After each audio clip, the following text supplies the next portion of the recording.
The big DM, he said, after I was let go from Hot, I had no idea what to do with myself. There weren't many other options in the way of urban radio in Charleston. Thankfully, Dr. Evans came to my rescue with a game-changing suggestion. You need to put together an album, he declared after I shared my uncertainty with him.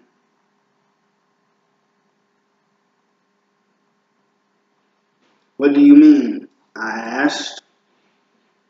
I had heard of DJs doing albums before, like DJ Clue, Funkmaster Flex, and Greg Street. That was the value in a jock doing an album though. What was the value in a jock doing an album though? What I needed to do was get back on the air.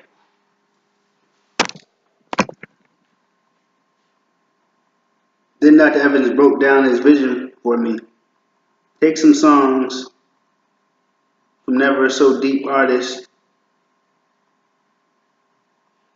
and put a bunch of skits between them. Structure like a radio show. Do talk breaks between the songs like you're on air. Give the skits all the energy that you would have had that you had on the radio. That way people won't forget about you. You'll be keeping the buzz you had on Hot fresh in the people's minds. I trusted Dr. Evans, so I got to work on what would ultimately be called Charlamagne the God Presents Concrete Chimp, the radio show. They might have it on YouTube, so that's funny. The album featured 12 songs produced by Never So Deep, alright, with short interviews and talk breaks I recorded in between tracks. Just to give you an idea of how out there the album was, we had one skit where a girl tried to mix my cum with pancake batter.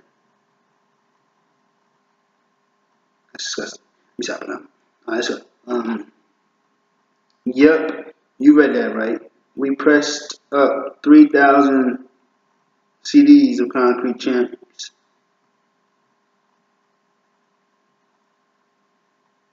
and distributed them to record stores and radio stations all over South Carolina. Dr. Evans's instincts proved correct again. The album eventually made it into the hands of a brother named Mike Love, who was the PD of a station called The Big DM in Columbia, South Carolina. Mike liked what he heard so much that he offered me a job doing weekends at the station. Getting a job at the Big DM was a major blessing. Not only did it get me back on the air, but as an added bonus, Mook Mook was attending the University of South Carolina in Columbia at the time. Now I had a personal and professional reason to be in the city. Columbia was my first taste of working in a big city. If you're from Los Angeles or New York, you might take issue with that description, but trust me, Columbia was booming back then. I feel one of the reasons people sleep on Columbia is because they don't realize it is a college town.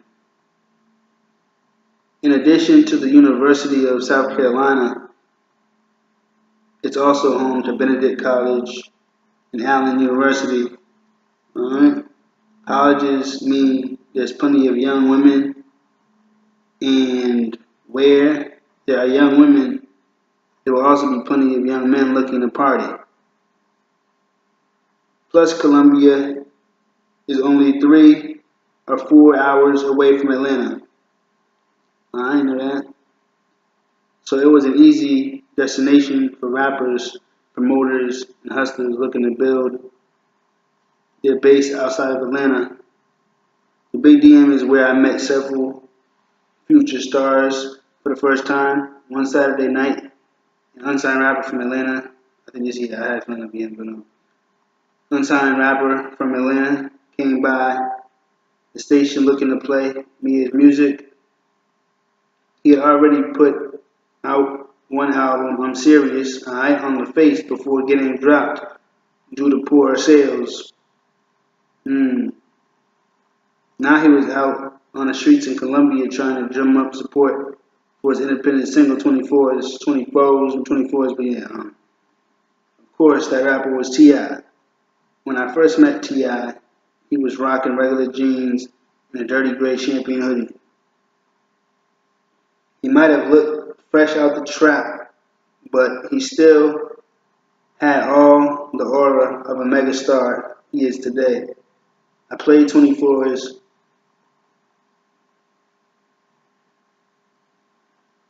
on the air that night, and soon T.I. was a constant presence in the city, holding court in the clubs and schooling almost all our women, or so it seemed.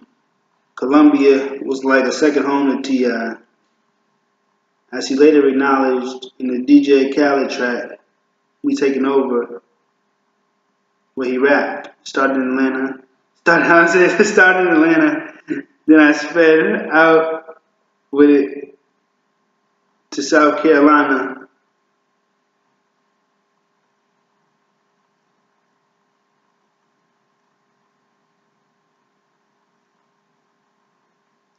When I heard that shout out, I was proud T.I. had remembered all the early love we gave him in Colombia.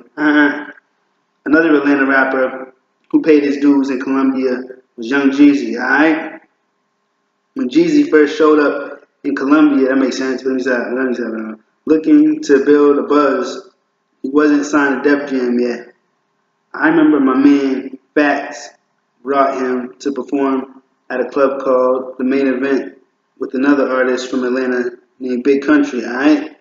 Only 50 or 60 people showed up that night, but Jeezy still put on a high energy show, which I respected. Jeezy didn't get discouraged and kept grinding, eventually dropping his classic mixtape Trap or Die, I remember that. Then the world realized his talent.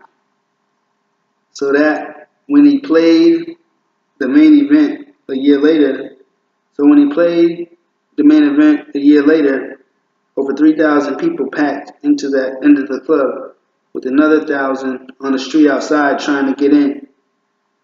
There was no artist from anywhere in the region, especially Atlanta, who didn't come through Colombia and build their buzz. Same with Killer Mike and 2 Chainz.